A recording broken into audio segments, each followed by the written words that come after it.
નમો દ્વૈ સવયંતામ નમો દ્વૈ સવૈદાનમ નમો દ્વૈ સવાયર્યામ નમો દ્વૈ સૌજાયામ નમો દ્વૈ સૌતિભાવતી સાવનમ ઓંકારમિંદુ સંયુક્ત નિત્યમ ધ્યાયંતિ યોગિન કામદમ મોક્ષદો શ્રી ઓંકારાય નમો નમઃ મંગલમ ભગવાન મંગલમ કુટુંબી મંગલમ કુંકુંડાર્યો જૈન્દ્રમો સુમંગલમ નમઃ સમયસ્થાનાય સ્વાનુભૂત્યા ચકાસ્તે ચિત્તવાય ભવાય સર્વભાવ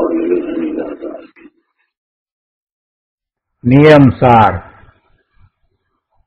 ભગવાન કુંકુંદાચાર્ય રચિત નિયમસાર તથા મુનિવર પદ્મ પ્રભુમલધારી દેવ રચિત તાત્પર્ય વૃત્તિ ટીકા એનો સ્વાધ્યાય ચાલે છે. એમાં શુદ્ધ ભાવ અધિકારમાં 43 ગાથા પૂરી થયા પછીથી મુનિવર 7 શ્લોક કહે છે. કળશ 62 થી 68 સુધી 7 શ્લોક કયા છે. તે પૈકી આપણે કળશ 62 ને કળશ 63 નો સ્વાધ્યાય કર્યો છે. હવે આજે આગળ કળશ 64 લઈએ. અનિશમ અતુલ બોધાદીન આત્મા સહજ ગુણમણિ નામાકરમ તત્વસારમ નિજ પરિણીતિ શર્મામ જ્યોતિ જનન્મેનમ ભજતુ ભવિમુક્તૈ ભવ્યતા તે રીતોય. કળશ 64 શ્લોક 64 ના અર્થમાં કહે છે કે જે આત્મા ભવ્યતા વડે પ્રેરિત હોય, જે આત્મા ભવ્યતા વડે પ્રેરિત હોય. ભવ્યતા કોને કહીએ? ભવ્યતા તો એ ગુણ છે, એ લક્ષણ છે, એ શક્તિ છે કે જેને કારણે જીવ પોતે પોતાના જ્ઞાન સ્વભાવે થઈ શકે છે. ભવ્ય છે તે પોતે પોતાના જ્ઞાન સ્વભાવે પરિણમી શકે છે, એ ભવ્ય છે. અને જે જ્ઞાન સ્વભાવે પરિણમે છે એને જ સમ્યક દર્શન, સમ્યક જ્ઞાન, સમ્યક ચારિત્ર થાય છે. એટલે કે એ જ મોક્ષ માર્ગમાં પ્રવર્તે છે અને આગળ વધીને એ પૂર્ણ દશાને પ્રાપ્ત કરે છે, એ મોક્ષને પ્રાપ્ત કરે છે. એટલે એ જેનામાં પડ્યું છે એ ભવ્ય, જે પોતે પોતાના જ્ઞાન સ્વભાવે પરિણમી શકે છે એ ભવ્ય છે. આપણે તો ભવ્ય ને અભવ્યની વ્યાખ્યા કરીએ છીએ ત્યારે એમ જ માત્ર માનીએ છીએ કે જેનો મોક્ષ ક્યારેય થતો નથી તે અભવ્ય છે અને જેનો મોક્ષ થઈ શકે છે તે ભવ્ય છે.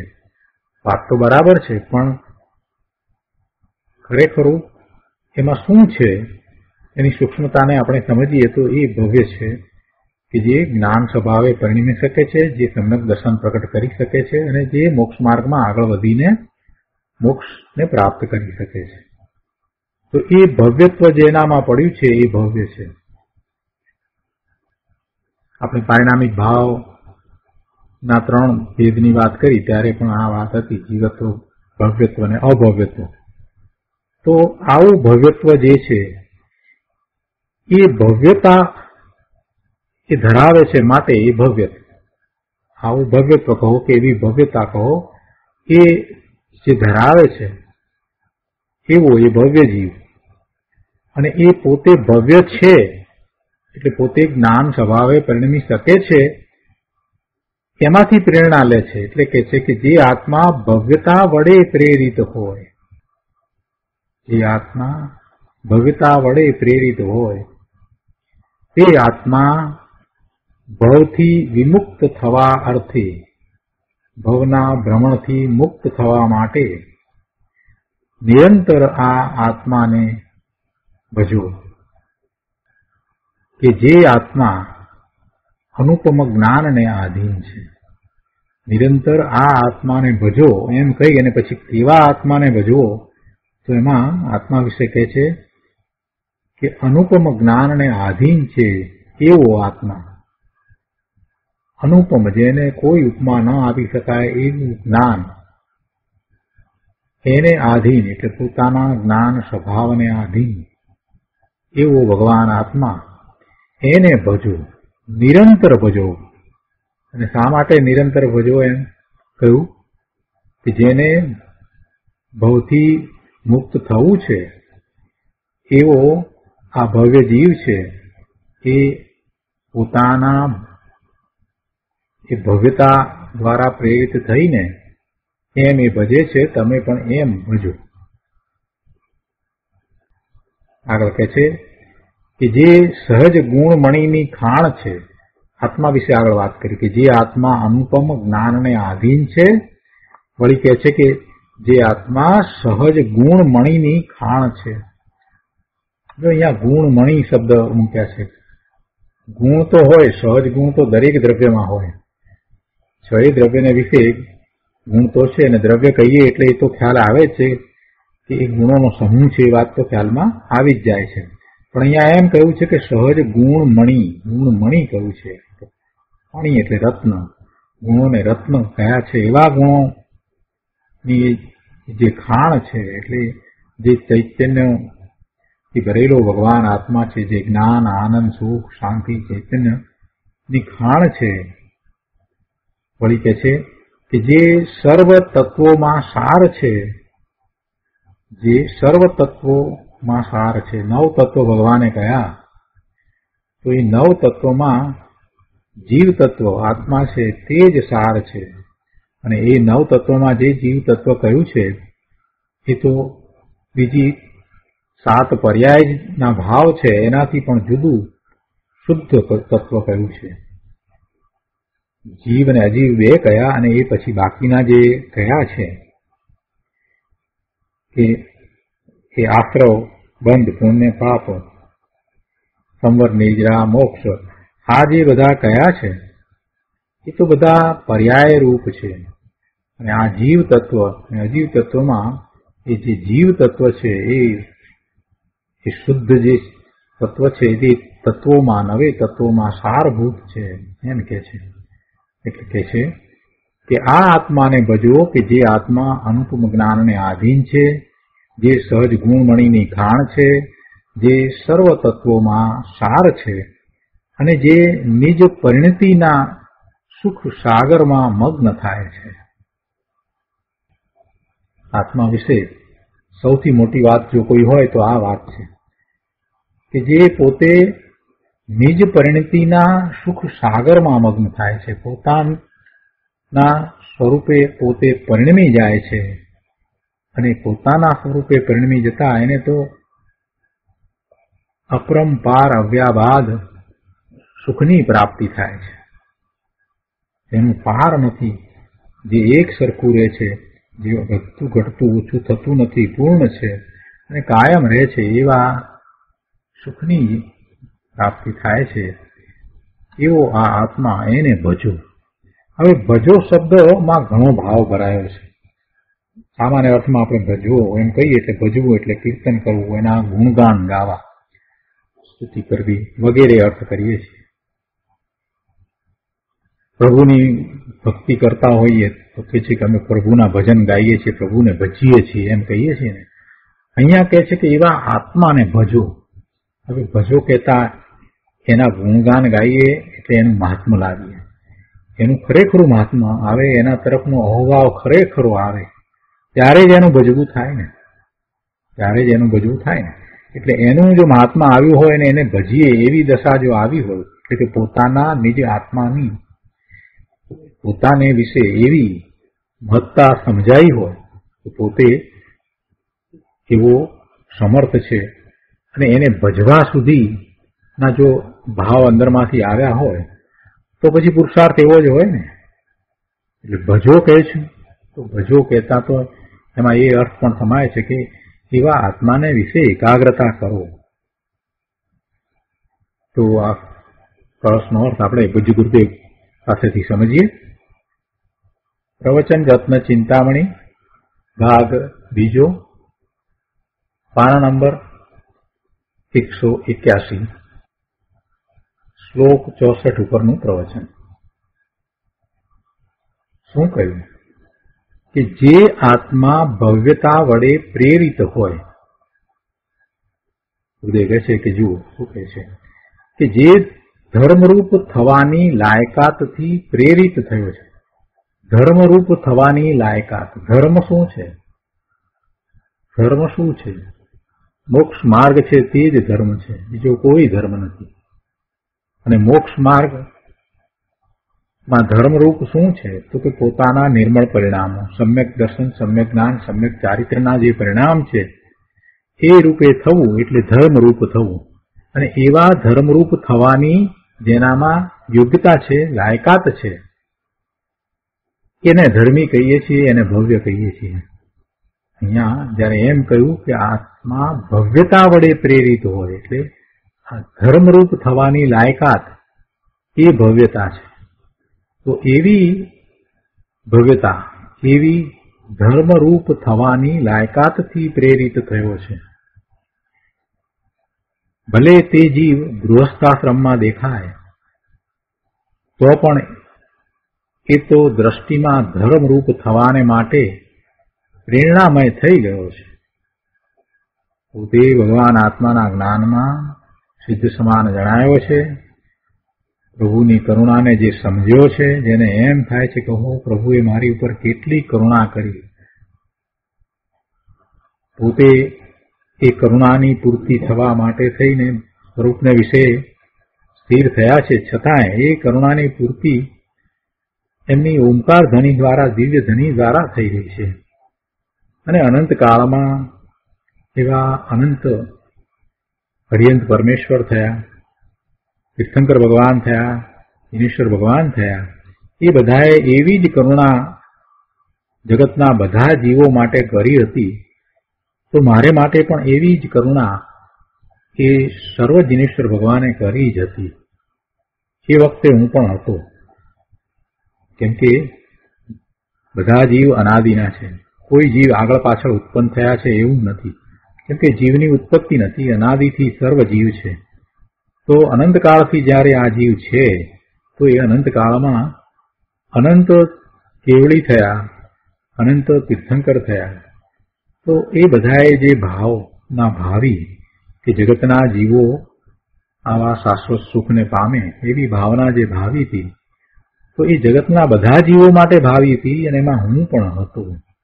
પણ એ કરુણાને હું સમજ્યો નહીં, પ્રભુની એ કરુણાને હું સમજ્યો નહીં. અને સમજ્યો નહીં માટે તો પ્રભુની વાતને મેં સ્વીકારી નહીં. અનાદિથી હું એમને એમ ભટક્યો, એટલા માટે ભટક્યો કે પ્રભુની દિવ્ય ધ્વનિમાં જે પરમ સત્ય પ્રકાશ્યું એને મેં સ્વીકાર્યું નહીં, એના તરફ મેં લક્ષ કર્યું નહીં. પ્રભુએ તો મને સિદ્ધ સમાન કર્યો અને એવા મારા સામર્થ્યને દર્શાવ્યું અને સાચો પુરુષાર્થનો માર્ગ દર્શાવ્યો, પણ એના તરફ મેં લક્ષ કર્યું નહીં. અને એવું તો અનંતકાળથી અનંતવાર થયું છે, એવું તો અનંતકાળમાં અનંતવાર થયું છે. પ્રભુની કરુણા, અનંત કેવળીઓની કરુણા મારા પ્રત્યે રહી, છતાંય હું સમજ્યો નહીં.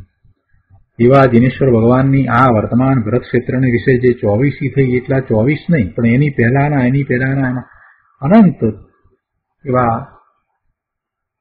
દિનેશ્વર પ્રભુ થયા. અને એ બધાએ જગતના સર્વજીવ પ્રત્યે એવી જ ભાવના ભાવી હતી. એમાં હું હતો પણ હું સમજ્યો નહીં. જ્યાં જ્યાં ગયો ત્યાં બધે એ વાત મારે માટે તો હતી જ. કોઈ પણ ક્ષેત્રને વિશે હું ગયો, ઉત્પન્ન થયો, ગમે તે પર્યાયમાં ગયો, છતાંય દિનેશ્વર ભગવાન જ્યાં હતા ત્યાંથી પણ એમણે તો જગતના બધા જીવો માટે એ ભાવના ભાવી હતી. અને કેટલી વાર મને એવા અનુકૂળ સંયોગો પ્રાપ્ત થયા કે પ્રભુની નિશ્રામાં હું હોઉં, પ્રભુની વાણી મને પ્રત્યક્ષ સાંભળવા મળી હોય, અથવા તો પરોક્ષપણે પ્રભુની વાણી મને પ્રાપ્ત થઈ હોય શાસ્ત્ર દ્વારા કે ગુરુ દ્વારા, છતાંય મેં એના તરફ લક્ષ એવું નહીં. એવું જેને અંતરમાં ઉગી નીકળે છે એ જ સાચા પુરુષાર્થ તરફ વળે છે. ઓહો, મેં આ જે કરવા જેવું હતું એ કર્યું નહીં, અને હું તો જ્ઞાન સ્વભાવી ભગવાન આત્મા છું. મારા સ્વભાવે થતાં જ પૂર્ણ જ્ઞાન, આનંદ, સુખ, શાંતિની પ્રાપ્તિ થાય છે, તો એમ એ પ્રેરણા મેળવે છે. એટલે અહીંયા જે ભવ્યતા વડે પ્રેરિતની જે વાત કરી છે એમાં ગુરુદેવે આ વાત લીધી છે કે ભલે તે જીવ ગૃહસ્થાશ્રમમાં દેખાય તો પણ એ તો દ્રષ્ટિમાં ધર્મરૂપ થવાને માટે પ્રેરણામય થઈ ગયો છે. તેને ભવ્યતા તો છે. જો બીજી વાત કરીએ કે તેને ભવ્યતા તો છે, એટલે કે એ ભવ્ય છે, તેનું સ્વરૂપ તો એવું છે કે અંદર ભવ્યતા પડી છે, એ પોતે જ્ઞાન સ્વભાવે પરિણમી શકે એવો છે, પણ એ તો શક્તિ રૂપે અંદરમાં પડ્યું છે. એટલે એ કહે છે કે તેને ભવ્યતા તો છે, શક્તિ રૂપે પોતે જ્ઞાન સ્વભાવે પરિણમી જાય એવા સામર્થ્યવાળો છે, એટલે એને ભવ્યતા તો છે. પણ હવે તે ઉપરાંત એટલે કે અંદરમાં જે શક્તિ રૂપે જે સામર્થ્ય રૂપે હતું તે ઉપરાંત એ ભવ્યતા વડે નિર્મળપણે પરિણમવાની અંદરથી પ્રેરણા થઈ છે એમ કહે છે. હવે નિર્મળપણે પરિણમવું છે, પોતાને હવે એવા નિર્મળ પરિણામ થાય એમ પરિણમવું છે, એવી પ્રેરણા એને અંદરમાંથી પ્રાપ્ત થાય છે.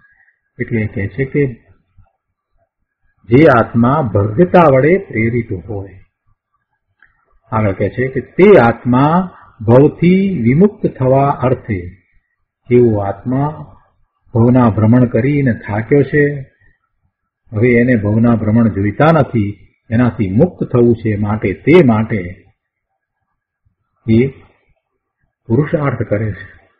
તો એની વાતને સમજાવતા ગુરુદેવ કહે છે કે જો અહીંયા બે વાત છે, કાં તો ભવથી મુક્ત થવું અને કાં ભવમાં રખડવું. બહુ સ્પષ્ટ કહી દીધું ગુરુદેવે. જીવ બીજું કાંઈ કરી શકે એમ છે જ નહીં, કાં તો ભવના ભ્રમણ કરે ને રખડે, અને કાં તો ભવથી મુક્ત થવાનો સાચો પુરુષાર્થ કરીને ભવથી મુક્ત થાય. એટલે કાં તો ભવથી મુક્ત થવું અને કાં ભવમાં રખડવું, એમ બે વાત છે. બાકી ત્રીજું કાંઈ થઈ શકે છે? ત્રીજું કાંઈ થઈ શકશે? કાંઈ થઈ શકતું નથી. કાં તો મુક્તિ છે અને કાં તો સંસાર છે, કાં તો ભવના ભ્રમણ છે એવો સંસાર છે, અને કાં તો એનાથી રહિત, સંસારથી રહિત પંચમ ગતિ, સિદ્ધ ગતિ એવી મુક્તિ છે. એ સિવાય ત્રીજું કાંઈ છે જ નહીં. એટલે અનાદિનો એ સંસાર અવસ્થામાં તો હતો જ, અને હવે એને પ્રેરણા મળી. ક્યાંથી મળી? અંદરમાંથી મળી. તો એ પ્રેરણા દ્વારા હવે આ ભવના ભ્રમણથી રહિત થવાનો પુરુષાર્થ ઉપાડે છે. એની વાત કરતા ગુરુદેવ આગળ કહે છે કે જેને ભવથી વિમુક્ત થવું હોય એનો અર્થ એ છે કે ભવ અને ભવના કારણનો ભાવ, જે પુણ્ય પાપના ભાવ છે તેનાથી મુક્ત થવું. ભવ અને ભવના કારણનો ભાવ, ભવના કારણનો ભાવ. ભવનું કારણ શું? ભવનું કારણ શું છે? બંધ છે. અને બંધ કઈ રીતે પડે છે? એના એવા ભાવથી. એટલે એવા ભાવ, ભાવના કારણરૂપ જે પુણ્ય પાપના ભાવ, એનાથી મુક્ત થવું. એનાથી મુક્ત થાય તો નવા બંધ પડે નહીં અને એને ભવના ભ્રમણ થાય નહીં. એટલે ભવને અને ભવના કારણોનો ભાવ, જે પુણ્ય પાપના ભાવ છે એનાથી મુક્ત થવું છે. અને એમ મુક્ત થવું હોય તો તે નિરંતર આ આત્માને ભજો. જેણે મુક્ત થવું છે એણે આ આત્માને ભજવો. જો આત્માને ભજવાની વાત છે, કોઈ પર ભગવાનને ભજવાની વાત અહીંયા નથી કરી. પર ભગવાનને ભજવાનો ભાવ તો એને આવે જ્યારે એ પોતે પોતાના ચૈતન્ય ભગવાન આત્માનું ત્રિકાળી પોતાના શુદ્ધ સ્વરૂપનું લક્ષ્ય કરે છે અને પછી બહારમાં આવે છે. તો એને બહારમાં હોય ત્યારે એને એવા તીર્થંકર ભગવાન, દિનેશ્વર ભગવાન, કેવડી ભગવાન, સિદ્ધ પરમેશ્વર એમની પૂજાનો ભક્તિનો એને ભજવાનો ભાવ આવે, પણ એ ભાવ છે એ તો શુભ ભાવ છે, એને તો રાગ કહ્યો. એટલે અહીંયા જે ભજવાની વાત કરી છે એ તો આત્માને ભજો, શુદ્ધ આત્માને ભજો એમ કહ્યું છે. માટે તારો નાથ કે જે અંદર બિરાજે છે તેને ભજ. ગુરુદેવ કહે છે કે પામરને આ વાત બેસતી નથી. એ અલ્પજ્ઞ તો છે, પણ પાછો અલ્પજ્ઞ રહીને પાછો એ પોતે પોતાની બુદ્ધિથી એ પ્રભુની વાતના અર્થ કરે છે, પ્રભુની વાતને પોતે પોતાની રીતે મૂલવવા બેઠો છે ને, એટલે એને મુશ્કેલી પડે છે. આત્મા કેવડો છે તેના માપની એને ખબર ક્યાંથી પડે? જિનેશ્વર ભગવાનની વાણીમાંથી જે વાત આવી છે, શાસ્ત્રમાં જે વાત આવી છે, એને સમજે, ગુરુ નિશ્રાએ સમજે તો એને ખ્યાલ આવે ને કે પોતે ભગવાન આત્મા છે અને પોતે ભગવાન આત્મા કેવડો છે એ ખ્યાલ આવે ને. બાકી તો એ પરનું લક્ષ કરીને રહ્યો છે તો એના માપ ને ગજ ને એના ત્રાજવા ને બધું એવું નાનું છે કે જેમાં એનું ભગવાન આત્મા સમાય નહીં. આગળ અહીંયા કહે છે 182માં પાના ઉપર કે ભગવાન આત્મા છે તે સચ્ચિદાનંદ અને સિદ્ધ સ્વરૂપી પ્રભુ છે. સચ્ચિદાનંદ, સત વત્તા ચિદ વત્તા આનંદ, શાશ્વત જ્ઞાન અને આનંદ. સત કહેતા હોવા પણ છે એટલે કાયમ છે એવું શાશ્વત શું છે? ચિત્ત એટલે જ્ઞાન અને આનંદ. સચ્ચિદાનંદ, શાશ્વત જ્ઞાન અને આનંદના સ્વભાવ વાળું આ તત્વ એ જ આત્મા. એવા નિજ આત્માને ભજવાનું અહીંયા તો કહ્યું છે. આ ભગવાન આત્મ તત્વ છે, એવો તારો આત્મા છે, એવા મહિમા વાળો તારો આત્મા છે. તેને ભજ એટલે કે તેમાં એકાગ્રતા કર, તેમાં એકાગ્રતા કર. ભજવાનો એક અર્થ એવો થાય છે કે એનું રટણ કરવું, એને પણ ભજવું એમ કહેવામાં આવે. તો રટણ કરતા આપણને આવડે છે, આપણે માળા ગણીએ છીએ ને, નમો અરિયંતાણમ, નમો સિદ્ધાણમ, નમો પંચ પરમેષ્ઠીની માળા ગણીએ છીએ, અથવા તો સિદ્ધ ભગવાનનું નામ લઈને માળા ગણીએ છીએ કે ઓમ શ્રી પાર્શ્વનાથાય નમો, તો ઓમ શ્રી શાંતિનાથાય નમો. તો એવું જે રટણ કરીએ છીએ એટલે માળા ગણીએ છીએ, તો એ રટણને એને પણ ભજવું કહેવાય. તો એની વાત લઈ અને ગુરુદેવ અહીંયા સમજાવે છે કે એવું ભગવાનની માળા ગણે છે, એવું એ કરે છે, તો એવું જે ભજવું છે એ ભજવું તો શુભ ભાવ છે. એવું ભજવું એ તો શુભ ભાવ છે, શુભ રાગ છે, એ વિકલ્પ છે. પાપથી બચવા એવો શુભ ભાવ જ્ઞાનીને પણ હોય છે, સાધકને પણ હોય છે. એટલે એવો ભાવ આવ્યા વિના રહેતો નથી અને એને કારણે થઈને અશુભ ભાવ રોકાય છે. એવા શુભ ભાવમાં જ્યારે છે એ માળા ગણે છે અને અશુભ ભાવ રોકાય છે, એવા વિકલ્પો ઉઠતા નથી. પણ છતાંય એ અશુભથી તો બચ્યો, પણ પોતાના શુદ્ધ સ્વરૂપમાં તો ક્યાં જાય છે? એટલે જ્યારે એ શુદ્ધ સ્વરૂપમાં નથી ત્યારે એને એવા ભાવ આવે એ વાત તો ઠીક છે, પણ એને તો પોતાના શુદ્ધ સ્વરૂપમાં રહેવું જોઈએ અને શુદ્ધ સ્વરૂપમાં એકાગ્રતા કરવી જોઈએ. એને ધર્મ કયો છે. એટલે આ જે શુભ ભાવ આવ્યો એ પાપથી બચવા, અશુભ ભાવથી બચવા માટે આવો શુભ ભાવ અને આવો અહોભાવ, પ્રભુ પ્રત્યેનો અહોભાવ આવે છે. પણ એ શુભ ભાવ એ કાંઈ ધર્મ નથી. એટલે કહે છે કે છતાં પણ તે ધર્મ નથી.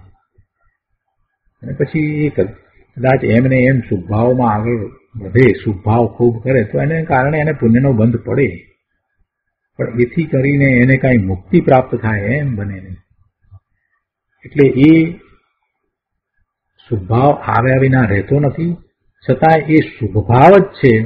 એનાથી આગળ વધીને કાંઈક શુદ્ધ ભાવનો પુરુષાર્થ કરવાનો છે, એ વાતને અહીંયાથી સમજવાની છે. શું છે ધર્મ? ધર્મ શું છે? આ જો શુભ ભાવ છે તો ધર્મ શું છે? તો કહે છે કે ધર્મ તો સચ્ચિદાનંદ પ્રભુ આત્માને, પોતાના નિજ આત્માને, શુદ્ધ આત્માને, જે જ્ઞાન અને આનંદ સ્વરૂપ છે એવા શુદ્ધ આત્માને ભજતા ધર્મ થાય છે. અર્થાત આત્મામાં એકાગ્રતા કરતા ધર્મ થાય છે. એટલે મુનિવરે એમ કહ્યું કે એવા આત્માનું ભજન કર, એવા આત્માને ભજ. અને પછી આગળ મુનિવરે એક વાત લીધી છે કે જે આત્મા અનુપમ જ્ઞાનને આધીન છે એ વાત આગળ લીધી છે.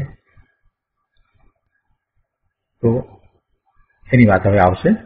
તો અહીંયા ભજવાની જે વાત આવી એમાં એક વિશેષણ મૂક્યું હતું કે નિરંતર, હંમેશા નિરંતર આ આત્માને ભજો, નિરંતર ભજો.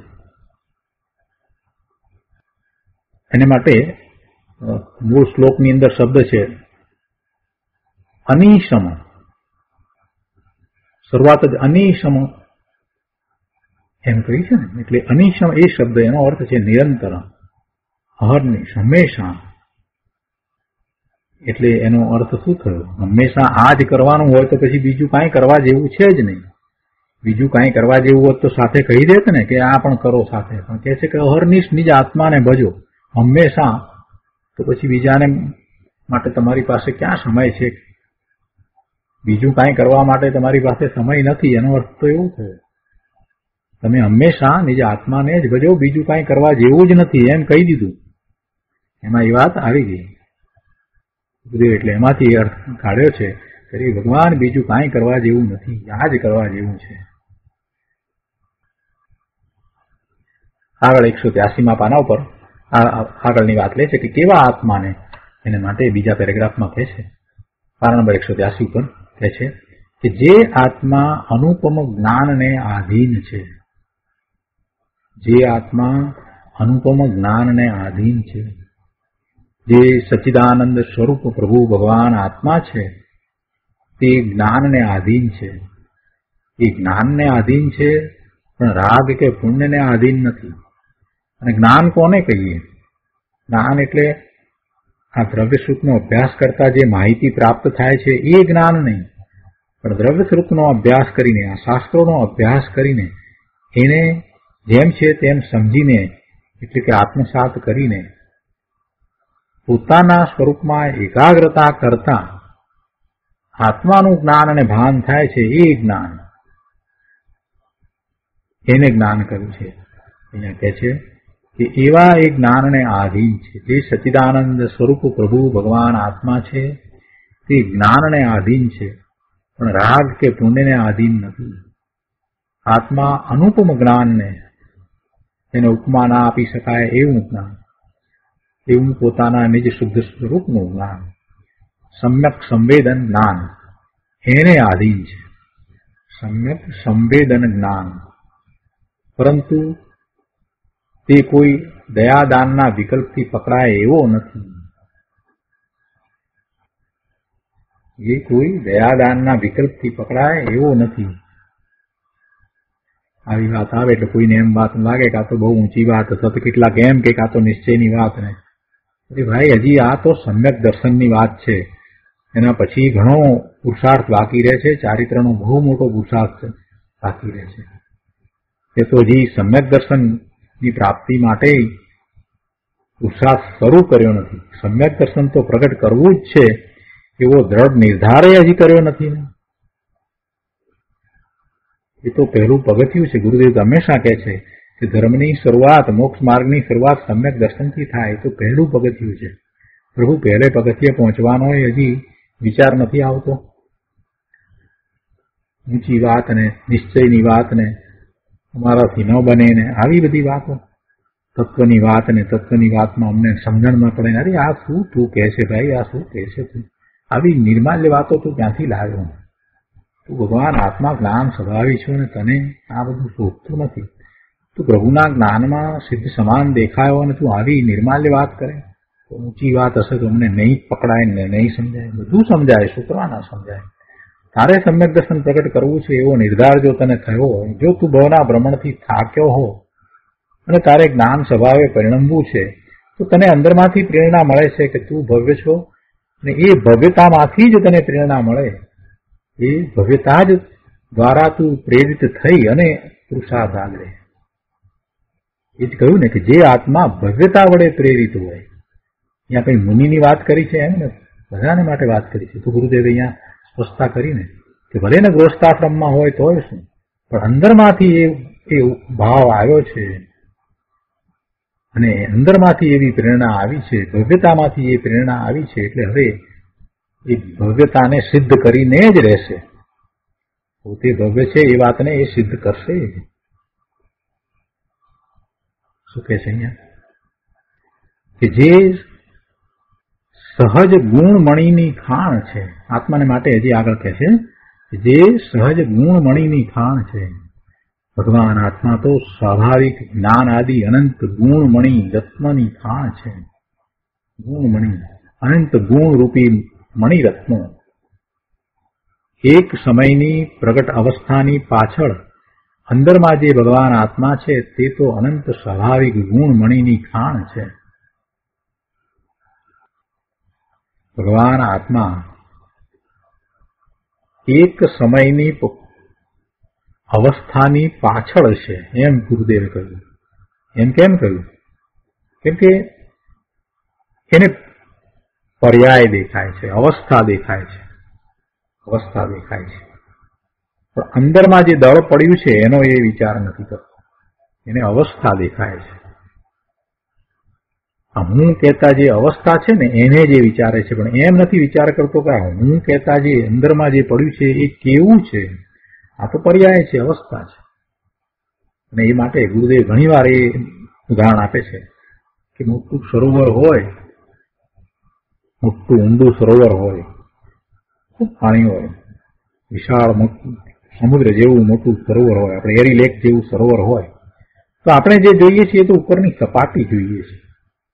આપણે જોઈએ છીએ તો સપાટી જોઈએ છીએ ને, આપણે તો સપાટીનો વિચાર કરીએ છીએ, પણ અંદરમાં જે દળ ભર્યું પડ્યું છે, જે જળનો રાશિ મોટો ભર્યો છે અંદર, એનો તો આપણે ક્યારેય વિચાર નથી કરતા. એની ઊંડાઈનો વિચાર નથી કરતા, એના જથ્થાનો વિચાર નથી કરતા, એની શક્તિનો વિચાર નથી કરતા.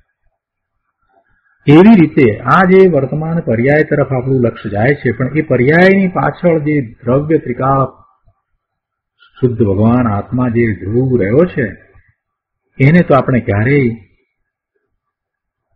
વિચારમાં પણ લાવતા નથી. કેવું છે, કેવડો છે, શું છે, એનો તો વિચાર નથી કરતા. એટલે ગુરુદેવે અહીંયા એ વાત મૂકી છે કે એક સમયની પ્રગટ અવસ્થાની પાછળ અંદરમાં જે ભગવાન આત્મા છે તે તો અનંત સ્વાભાવિક ગુણમણીની ખાણ છે. અંદરમાં અનંત ગુણ છે, એટલે એવું સામર્થ્ય છે, અનંત ગુણરૂપ એવી એક ગુણોની ખાણ છે. બહારના ગુણોની એને કિંમત થાય છે, તો પોતાનામાં રહેલા એવા અનંત ગુણોની એને કિંમત નથી. બહારમાં રહેલા મણીની કિંમત થાય અને બહારમાં કંઈક બને એની એને કિંમત થાય, પણ પોતાનામાં જે શાશ્વત પડ્યું છે એની એને કિંમત થતી નથી. આગળ કહે છે 184માં પાના ઉપર બીજા પેરેગ્રાફમાં કે જે સર્વ તત્વોમાં સાર છે, સર્વ તત્વોમાં સાર છે, બધા તત્વોમાં એ આત્મા સાર તત્વ છે. સંવર, નિજરા અને મોક્ષ તત્વ કરતા પણ સાર તત્વ તો આત્મા છે. કેમ કે એ બધા તત્વ તો પર્યાય રૂપ છે, એ બધા પર્યાય છે, ક્ષણિક છે. મોક્ષની પણ પર્યાય છે, એક પછી એક એવી ને એવી પર્યાય થાય છે, પણ એ જે પર્યાય જેની થાય છે એ દ્રવ્ય કેવું છે, જેની એ પર્યાય છે એ દ્રવ્ય ત્રિકાળ દ્રવ્ય કેવું છે, કેવડું છે, એનું સામર્થ્ય શું છે, એનો વિચાર કરને પ્રભુ. એટલે એ બધા તત્વોમાં સાર છે. એ તત્વો સાર છે માટે તો આ બીજા બધા તત્વો પર્યાય રૂપે આપણને ખ્યાલમાં આવે છે. આ સંવર ને નિજરા ને આશ્રવ ને બંધ ને આ મોક્ષ ને એ બધા કોના છે? એ બધા પર્યાયો કોના છે? એ પર્યાયો એ સાર રૂપ તત્વના છે, એ જીવ તત્વના છે. એ જ તત્વ સાર રૂપ છે. અને આગળ કહે છે કે અને જે નિજ પરિણતિના સુખ સાગરમાં મગ્ન થાય છે, નિજ પરિણતિના સુખ સાગરમાં મગ્ન થાય છે. એનો અર્થ શું? કે એ તત્વનો દ્રષ્ટિમાં સ્વીકાર થતા દ્રષ્ટિમાં સ્વીકાર થતા એટલે શ્રદ્ધામાં એનો સ્વીકાર થવો જોઈએ. પહેલા તો શ્રદ્ધામાં એ તત્વ, પોતાનું તત્વ જે છે એનો સ્વીકાર થાય તો એ તત્વનો દ્રષ્ટિમાં સ્વીકાર થતા તે તત્વ નિજ પરિણતિના સુખ સાગરમાં ડૂબી જાય છે. શ્રદ્ધામાં સ્વીકાર થાય ને શ્રદ્ધામાં સ્વીકાર થાય એટલે માત્ર વિકલ્પ રૂપે સ્વીકાર એમ નહીં કે હું ત્રિકાળ શુદ્ધ છું એ વિકલ્પ એમ નહીં, પણ ખરેખર પોતાને અનુભવ સહિત એવી શ્રદ્ધા થઈ જાય કે હું ત્રિકાળ શુદ્ધ સ્વરૂપ જ છું. આ મનુષ્યની પર્યાય કે આ રમેશ કે એ કાંઈ હું નથી, એનાથી જુદો હું ભગવાન આત્મા છું. આ મન, વાણી, કાયા એ બધાથી પણ હું જુદો. આ પરના લક્ષ્ય થતા બધા શુભ કે અશુભ ભાવો છે એનાથી પણ હું જુદો. અરે એક સમયની આ નિર્મળ પર્યાય છે એનાથી પણ જુદો હું ભગવાન આત્મા છું. એવી શ્રદ્ધા, અને એ શ્રદ્ધા થાય છે એ શ્રદ્ધા તો પર્યાય રૂપ છે. પર્યાયમાં એ તો શ્રદ્ધા થઈ, પણ શ્રદ્ધા કોના વિશેની થઈ? પોતાના ત્રિકાળ દ્રવ્ય વિશેની શ્રદ્ધા થઈ. પોતાના ત્રિકાળ શુદ્ધ દ્રવ્ય વિશેની એવી શ્રદ્ધા થઈ એટલે એનો એવો સ્વીકાર થયો. અને એવો જયારે સ્વીકાર થાય છે તો એને આનંદનો અનુભવ થાય છે. પોતાના નિર્મળ ભવન નો એને અનુભવ થાય છે. પોતાનું નિર્મળ પરિણમન, પોતાના શુદ્ધ નિર્મળ પરિણામો એ એને અનુભવમાં આવે છે. એ સુખરૂપ છે. એટલે કહે છે કે એ તત્વનો દ્રષ્ટિમાં સ્વીકાર થતા તે તત્વ નિજ પરિણતિના સુખ સાગરમાં ડૂબી જાય છે. કોઈએ અહીંયા પ્રશ્ન કર્યો કે નિજ પરિણતિના સુખ સાગરમાં એટલે એ ત્રિકાળીની વાત છે. ગુરુદેવ એની સ્પષ્ટતા કરતા કહ્યું કે ના, એ પર્યાયની વાત છે, વર્તમાન દશાની વાત છે. કેમ કે એ પરિણતિના સુખ સાગરમાં ડૂબી જાય છે એટલે અનુભવ કરે છે. એ તો અનુભવ કરવા વાળી તો પર્યાય છે ને. સુખનો અનુભવ જે કરે, સુખ સાગરમાં ડૂબી જવું એટલે સુખનો અનુભવ કરવો, અનંત સુખનો અનુભવ. તો એ સુખનો અનુભવ જે થાય એ તો એને પોતાની દશામાં થાય છે. પોતે એ સુખને અનુભવવા વાળી દશા રૂપે થઈ જાય છે. બીજી રીતે કહીએ તો કે પોતાની દશા સુખરૂપ થઈ જાય છે. પોતે સુખને જ અનુભવે છે એવી એ પોતાની દશા છે. એટલે એ વર્તમાન દશા, એમાં એને સુખનો, અપાર સુખનો, આનંદનો, જ્ઞાનનો એવો અનુભવ થાય છે. તો એ પર્યાયની વાત છે. અંદરમાં જે ત્રિકાળી ગુણ છે અને એનું ભવન છે કે જેને આપણે કારણ શુદ્ધ પર્યાય કહીએ છીએ, એ કારણ શુદ્ધ પર્યાય જે છે એ તો ગુણો સાથે તન્મયપણે છે અને એ ક્ષણિક પણ નથી, અને એ તો દ્રવ્યાર્થિક નયનો વિષય છે.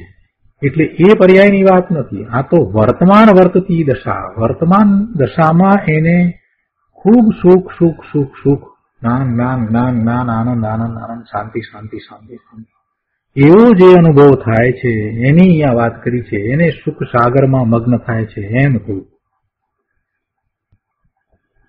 એ આત્માનું એવું સામર્થ્ય છે, આત્માનું એવું સામર્થ્ય છે કે વર્તમાન પર્યાયની અંદર એ પોતે પોતાને અનુભવતો થતો સુખરૂપ થઈ જાય છે. આ આત્માને ભજો એમ ઉપર કહ્યું હતું ને, તો ભજ એટલે કે જે નિજ પરિણતિ પ્રગટ થઈ તે ભજે છે, તો ભજવા રૂપ પોતે થયો ને. આત્માને ભજ અથવા તો આત્મામાં એકાગ્રતા કર, તો એકાગ્રતા કરવા રૂપ દશા કોની થઈ? એ પોતાની જ દશા થઈ છે ને. પોતાની જ વર્તમાન જ્ઞાનની પર્યાય એ રૂપે થઈ ગઈ છે ને. ખરેખર તો એ જ્ઞાનની પર્યાયમાં જ બધું થાય છે. જે અનુભવે છે, આનંદ અનુભવે છે, એ પણ બધું જ્ઞાનમાં જ અનુભવાય છે. પણ એ દશા જે થઈ છે એની પોતાની છે, અને તે વર્તમાન નિજ પરિણતિના સુખ સાગરમાં તે તત્વભગ્ન થાય છે એમ કહ્યું ને. માટે નિજ પરિણતિ એટલે આનંદની વર્તમાન દશા. ગુરુદેવે અહીંયા સ્પષ્ટ કર્યું છે.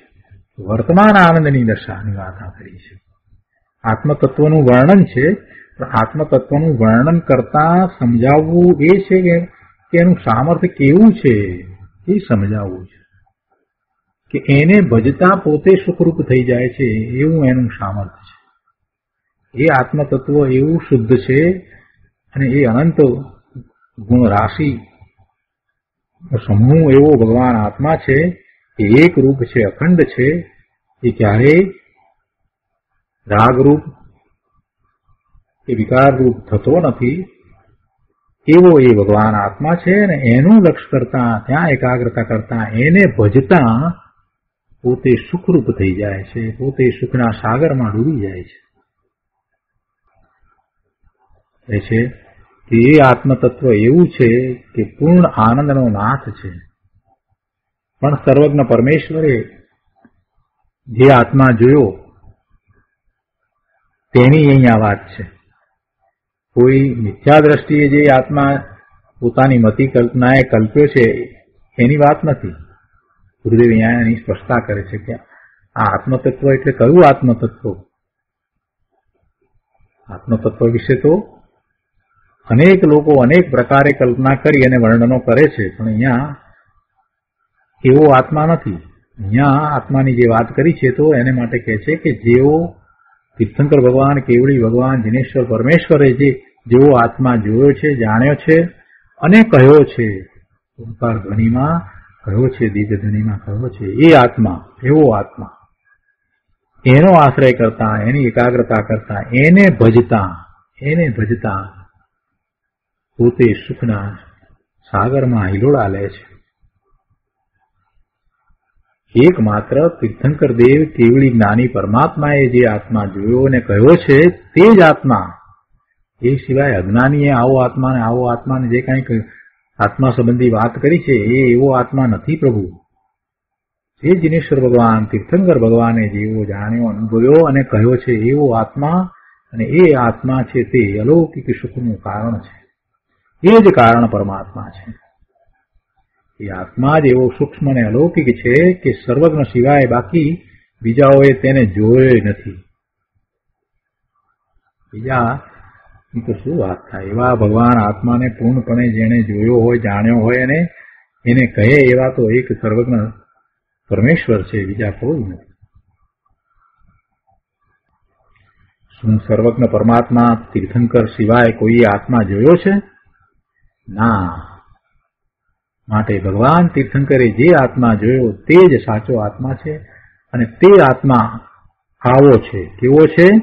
કે જેને ભજતા પોતે સુખના સાગરમાં ડૂબી જાય છે. ત્યાં કોઈએ પ્રશ્ન કર્યો છે કે પરંતુ આપણે પણ આત્મા કહીએ છીએ અને બીજા પણ આત્મા કહે છે, તો એમાં શું ફેર પડી જતો હશે? એમ એવો આશયથી પ્રશ્ન કર્યો. ગુરુદેવ કહે છે કે બાપુ, બંનેનો ક્યાંય મેળ નથી. ભાઈ, તને ખબર નથી, કેમ કે બીજા એટલે અજ્ઞાનીઓ તો કહે છે કે આત્મા સર્વવ્યાપક છે. કાં તે એક જ ગુણ રૂપ છે, અથવા તો તે વિજ્ઞાન સ્વરૂપ જ છે, અને કાં તો તે ક્ષેત્રથી બહુ નાનો છે. આમ અનેક પ્રકારે અજ્ઞાનીઓ કલ્પના કરી અને આત્મા વિશે વાત કરે છે. માટે તીર્થંકર ભગવાન, દિનેશ્વર પરમેશ્વર સિવાય બીજા કોઈની વાત સ્વીકારવા જેવી નથી. આત્માની વાત આવે એટલે ભગવાને જેવો આત્મા, તીર્થંકર ભગવાને જેવો આત્મા જોયો, જાણ્યો અને કહ્યો છે એ જ આત્મા, અને એવા આત્માને ભજતા પોતાને સુખની પ્રાપ્તિ થાય છે, આનંદની પ્રાપ્તિ થાય છે. એટલે એવા આત્માને સમકીતી જ્યારે ભગવાને જોયેલા આત્માને જુએ છે, ભગવાને જોયેલા આત્માને જુએ છે એટલે કે ભગવાને જેવો આત્મા જોયો છે, જેવો કહ્યો છે, એવા આત્માને શ્રદ્ધે છે કે એવો જ આત્મા છે, ત્યારે એને આનંદનો અનુભવ થાય છે. સમ્યક દર્શન થાય છે ત્યારે આનંદનું વેદન હોય છે. સંકિતિને આનંદનું વેદન હોય છે. આગળ 185માં પાના ઉપર કહે છે કે અહીં કહે છે કે એ આત્મ તત્વ જ એવું છે કે તેને જોતા અર્થાંત તેના સ્વીકારથી તે પોતે નિજ પરિણતિના સુખ સાગરમાં મગ્ન થઈ જાય, લીન થઈ જાય છે. એટલે કે પૂર્ણપણે પરિણતિમાં આવી જાય છે. જ્યાં નિજ પરિણતિ આનંદની વર્તમાન દશા પ્રગટી, ત્યાં કહે છે કે પર્યાયમાં સુખ સાગર ઉછળે છે. જ્યાં નિજ પરિણતિ આનંદની વર્તમાન દશા, નિજ પરિણતિ આનંદની વર્તમાન દશા, સુખની દશા, આનંદની દશા, જ્ઞાનની દશા, એવી દશા પ્રગટી, તો ત્યાં કહે છે કે પર્યાયમાં સુખ સાગર ઉછળે છે અને તેને પર્યાયના સુખ સાગરમાં ત્રિકાળી દ્રવ્ય કે જે સુખ સાગર સ્વરૂપ છે તે આવીને મગ્ન થઈ ગયું એમ કહેવાય છે. એને ભગવાન આત્મા આવ્યો, એમાં આવ્યો. આપણે પહેલા અગાઉના ક્લાસમાં એમ વાત લીધી હતી કે એને એવા ભગવાન આત્માને પોતાના પર્યાયમાં સ્થાપ્યો. અહીંયા એમ કહે છે કે એની એ પર્યાયમાં એ સુખ સાગર સ્વરૂપ ભગવાન આત્મા આવીને મગ્ન થઈ ગયું. તો આ રીતે કળશ 64 અહીંયા પૂરો થાય છે. બહુ સરસ કળશ છે. બધા ભાવવાહી કળશ લખ્યા છે. હવે એના પછી 65મો કળશ છે, એ આપણે લઈએ.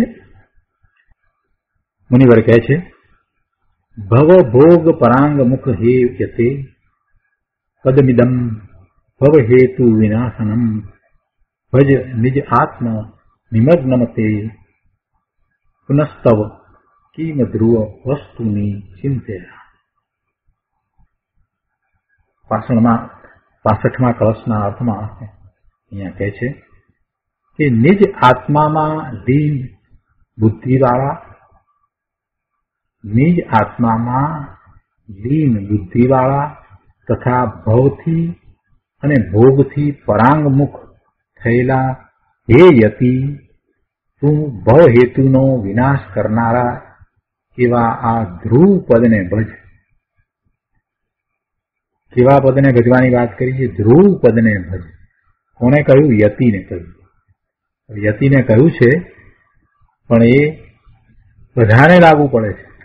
યતિને તો અહીંયા એ રીતે વાતમાં લીધા છે કે નિજ આત્મામાં લીન બુદ્ધિવાળા તથા ભવથી અને ભોગથી પરાંગમુખ થયા છે એવા યતિ. એટલે યતિનું સ્વરૂપ દર્શાવી દીધું ને એવા યતિને અહીંયા કહે છે કે તું ભવ હેતુનો વિનાશ કરનારા એવા આ ધ્રુવ પદને ભજ. અધ્રુવ વસ્તુની ચિંતાથી તારે શું પ્રયોજન છે? જે ધ્રુવ પદ છે તે તારું સ્વરૂપ છે, એને તું ભજ.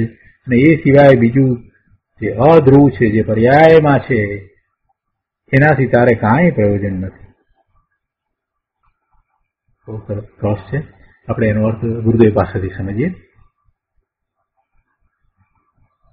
કળશ 65 ઉપરનું પ્રવચન. ગુરુદેવ અહીંયા કહે છે કે કિમ ધ્રુવ વસ્તુની ચિંતયા. છેલ્લું એમ આવ્યું ને શ્લોકની અંદર, કિમ ધ્રુવ વસ્તુની ચિંતયા. એટલે એમાં કિમ અધ્રુવ વસ્તુની ચિંતા એમ થાય છે. કેમ કે કિમ અડધો છે ને એમાં સંધિ ભેગી કરી છે, એટલે કિમ ધ્રુવ વસ્તુની ચિંતા. એટલે ખરેખર તો કિમ અધ્રુવ વસ્તુની ચિંતા. એટલે અધ્રુવ વસ્તુની ચિંતા શા માટે કરે છે? અધ્રુવ વસ્તુની સાથે તારે શું કામ છે? અરે આવું વસ્તુ સ્વરૂપ છે, તારું ધ્રુવ સ્વરૂપ છે, એને છોડીને તું અન્ય પ્રકારે ચિંતા કરવા રોકાઈ રહ્યો છો. તારે એનાથી શું પ્રયોજન સાધવું છે ભાઈ? મહાન અનંત કાળે મનુષ્યનો ભવ મળ્યો અને પછી એમાં તારા નિજ શુદ્ધ તત્વને, ધ્રુવ તત્વને તું લક્ષમાં લે નહીં અને બીજે બધે ખાલી ખૂટા ફાંફા મારે, તો તારે એથી શું પ્રયોજન સિદ્ધ કરવું છે? એનાથી તારું કાંઈ પ્રયોજન સિદ્ધ થવાનું નથી. બીજે અન્ય પ્રકારે એ ધર્મની આરાધના કરવા માંગતો હોય તો ગુરુદેવ કહે છે કે બીજે ક્યાંય ધર્મ નથી. ધર્મ તો તારા આત્મામાં છે. નિજ શુદ્ધ તત્વ, ધ્રુવ તત્વ, એ જ આદરણીય છે એ જ એકાગ્રતા કરવા લાયક છે. એટલે અહીંયા એ વાત કરી છે કે મહાન અનંત કાળે મનુષ્યનો ભવ મળ્યો. ત્યાં ઉગરવાના કાળે એટલે પોતે પુરુષાર્થ કરી અને ભવના ભ્રમણને ટાળે એવો પુરુષાર્થ કરે તો એવા ઉગરવાના કાળે એ ગૃહિત મિથ્યાત્વે બિચારા જીવને મારી નાખ્યો છે. એટલે કે ધર્મના નામે એ જે ખોટી ઊંધી માન્યતાઓ કરે છે ને, ખોટી ભ્રમણામાં રહે છે ને, ધર્મના નામે સાચા દેવ ગુરુ શાસ્ત્ર ને બદલે ગમે તેવા દેવ ગુરુ શાસ્ત્રને એ આરાધ્ય માને અને એમ કરતા ગૃહિત મિથ્યાત્વ થાય છે. દેવ ગુરુ શાસ્ત્રની શ્રદ્ધાની જે વાત કરવામાં આવી છે તો દેવ એટલે કોણ? દેવ એટલે જે સર્વજ્ઞ છે, કેવડી છે, તે દેવ છે. એટલે એ રીતે એ સાચા દેવને બદલે ગમે તેને દેવ માની અને એમ માને કે એમના દ્વારા મને ધર્મની પ્રાપ્તિ થશે ને એ જ સાચા દેવ છે, તો એ મિથ્યાત્વ થાય. અને એને એ મિથ્યાત્વ ધર્મના નામે આ ભવમાં પાછું ગ્રહ્યું એટલે એ ગૃહિત મિથ્યાત્વ થયું. અનાદિનું અગૃહિત જે એની સાથે ચાલ્યું આવેલું મિથ્યાત્વ તો હતું ને એમાં પાછો આ ધર્મના નામે જે માન્યતાઓ કરે એ બધું ગૃહિત મિથ્યાત્વ. એટલે ગુરુદેવે અહીંયા લીધું છે ગૃહિત મિથ્યાત્વ. આ જે બધા શાસનના દેવ આપણે કહીએ છીએ બધા, તો એ દેવને જ દેવ માને ને એની જ પૂજા કરે. ઘણી વખત તો વર્તમાનમાં એવું જોવામાં આવે છે, અમે તો જોયું છે ત્યાં, કે જૈન મંદિરમાં જાય, નિરાશ્રમાં જાય અને 1 કલાક આ દેવ દેવી પાછળ બગાડે અને પ્રભુના તો માત્ર જરાક બે હાથ જોડીને તરત દોડીને નીકળી જાય. માત્ર સામાન્ય આમ દર્શન કરે છે કે શું કરે છે ખબર નહીં, ત્યાં તો હાથ જોડીને નીકળી જાય અને અહીંયા કલાક ગાળે. આ બધું પ્રત્યક્ષ દેખાય છે પ્રભુ. એટલે આવો આ મનુષ્ય ભાવ મળ્યો છે, પૂર્વે અનેક ભાવ કરીને તું આવ્યો છો, તો હવે સમજીને સાચા ધર્મના માર્ગે જા. ગુરુદેવનું અહીંયા એમ સમજાવવું છે કે સાચા દેવ ગુરુ શાસ્ત્રની શ્રદ્ધા કરી અને તું ભવના ભ્રમણ ટાળી શકીશ. બીજી કોઈ રીતે એ નહીં બને. આગળ અહીંયા બીજા પેરેગ્રાફમાં કહે છે કે શ્રી પદ્મ પ્રભુમલધારી દેવ પોતે મુનિ છે ને, એટલે અહીંયા મુનિની મુખ્યતાથી વાત કરી છે. યતિ કરીને વાત કરી ને, એટલે મુનિની મુખ્યતાથી અહીંયા વાત કરી છે. એ યતિને સંબોધીને કહે છે એટલે જાણે ખરેખર તો એ પોતાની જ વાત કરી રહ્યા છે. મુનિ છે એ કહે છે અહીંયા કે નિજ આત્મામાં લીન બુદ્ધિવાળા તથા ભવથી અને ભોગથી પરાંગમુખ થયેલા એ યતિ, એમ કરીને વાત કરી છે. ઢાળામાં પણ એ વાત એવી રીતે આવે છે કે ભવ ભોગ નતઈ વૈરાગી. આમાં અહીંયા એમ કહું ને કે ભવથી અને ભોગથી પરાંગમુખ થયેલા હે યતિ, ભવથી અને ભોગથી પરાંગમુખ થયેલા હે યતિ. હવે એને ભવના ભાવ નથી, ભવના ભાવ નથી એટલે એ ભવથી પરાંગમુખ અને ભોગથી પણ પરાંગમુખ. કેમ કે હવે એને આત્મા સિવાય બીજે ક્યાંયથી આનંદ આવતો જ નથી, એટલે બીજે ક્યાંય કોઈ બીજા અન્ય ભાવને એ ભોગવતા નથી. એટલે આ બહારના બધા ભોગથી પરાંગમુખ.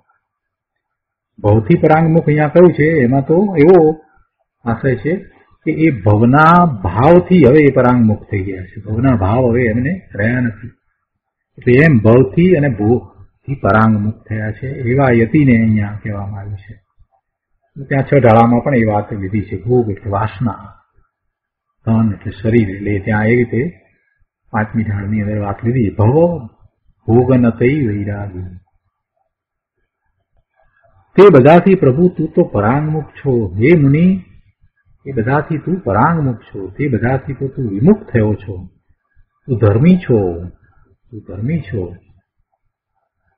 અને જે ધર્મી હોય એ તો ભવ ભોગ અને તનથી વિમુખ થયો હોય.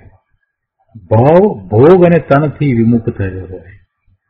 ભવની વાત તો આપણે કરી કે ભવના ભાવથી એ વિમુખ થયો છે, ભોગથી વિમુખ થયો છે અને તનથી એટલે શરીરથી પણ એ વિમુખ થયો છે. શરીર તો છે પણ શરીરમાં એકત્વ નથી. તનથી વિમુખ થયો એટલે કે શરીરમાં એને હવે એકત્વ બુદ્ધિ નથી કે આ શરીર મારું, એમ તનથી વિમુખ. તો 3 શબ્દના અર્થ બરાબર સમજવાની જરૂર છે. ધર્મી હોય એ ભવથી વિમુક્ત થયો, પરાંગમુક્ત થયો, એટલે જે ભવ તો છે ને ભવથી પરાંગમુક્ત કઈ રીતે થયો? તો કે એને ભવના ભાવ નથી, ભવના ભાવ નથી, ભવના ભાવથી એ વિમુક્ત પરાંગમુક્ત થયો છે.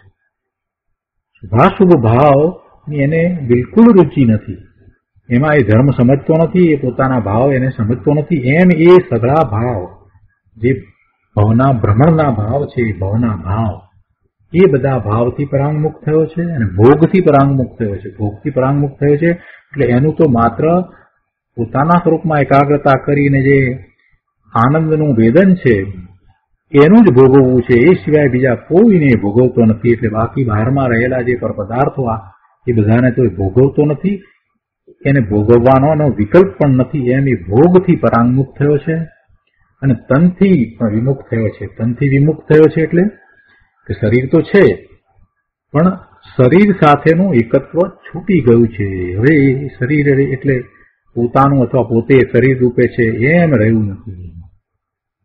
એ જે ભાવ ભોગ તનના સુખ હોય, જેને એ વાત રહી હોય, એ તો ભોગી અધર્મી છે. આ તો ધર્મી યતિ છે, એ તો ભાવ ભોગ અને તનથી વિમુક્ત થયો છે.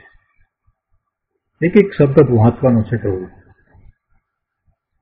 આગળ કહે છે કે અતિ હે મુનિ, હે ધર્માત્મા, જો તું ધર્મી હો તો ભવથી અને ભોગથી પરાંગમુખ હો. તું ભવની અને ભોગની સન્મુખ તો અનાદિનો હતો જ, અર્થાત રાગ પુણ્યના પ્રેમને કારણે ને પાપની રતિને કારણે તેની સન્મુખ તો અનાદિનો હતો જ, અને તેથી દુઃખ અને મિથ્યાત્વના સમુદ્રમાં તું ડૂબી ગયો હતો. હવે હજી પણ જો તું પરની જ સન્મુખ હો તો પછી તે શું નવું કર્યું? પણ યતિ તો એમ નથી. યતિ તો ભવ અને ભોગથી પરાંગમુક્ત થયા છે, તનથી પણ વિમુક્ત થયા છે.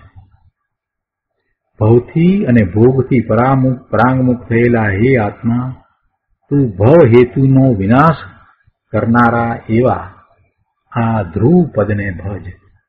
એવા આ ધ્રુવ પદને ભજ. અહીંયા તો એ વાત કરવી છે. અને પછી એમાં આગળની લીટીમાં તો એમ કહે છે કે પછી અધ્રુવ વસ્તુની ચિંતાથી તારે શું પ્રયોજન છે? અહીંયા થોડોક વધારે વિસ્તાર કર્યો છે ગુરુદેવે, આપણે લઈએ છીએ કે તું ભવ હેતુનો વિનાશ કરનારા એવા ધ્રુવ પદને ભજ. ભવ હેતુઓ એટલે આ મિથ્યાત્વ, અજ્ઞાન અને રાગ દ્વેષ આદિ છે, એ ભવના હેતુ છે, એ ભવના કારણ છે, અને એનો વિનાશ કરનાર આ ધ્રુવ પદ છે. એવા ધ્રુવ પદને ભજ.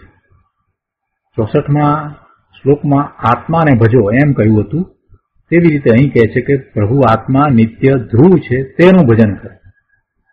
અહીંયા ધ્રુવ પદને ભજ એમ કહ્યું, ત્યાં આત્માને ભજો એમ કહ્યું. વાત એક જ છે.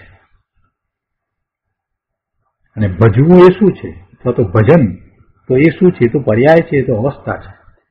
અને તે દ્વારા ત્રિકાળી આત્માને ભજ. એવી અવસ્થા તારી થાય, તું એ અવસ્થા રૂપ થાય. એટલે કે પર્યાય ત્રિકાળી આત્માની સન્મુખતામાં રહે એ આત્માનું ભજન. આત્માનું ભજન કેવી રીતે થાય? તો કે ત્રિકાળી આત્માની સન્મુખતામાં પોતે રહે તો આત્માનું ભજન થયું એમ કહેવાય. તો આત્માને ભજવું થયું એમ કહેવાય. બહુ સરસ વાત કરી છે. થોડી બીજી વધારે વાત પણ છે. આજનો સ્વાધ્યાય અહીંયા સુધી રાખીએ છીએ. આવતી વખતે બધી વાત લઈશું. હવે સુખધામ બોલીએ. સુખધામ અનંત સુસંગ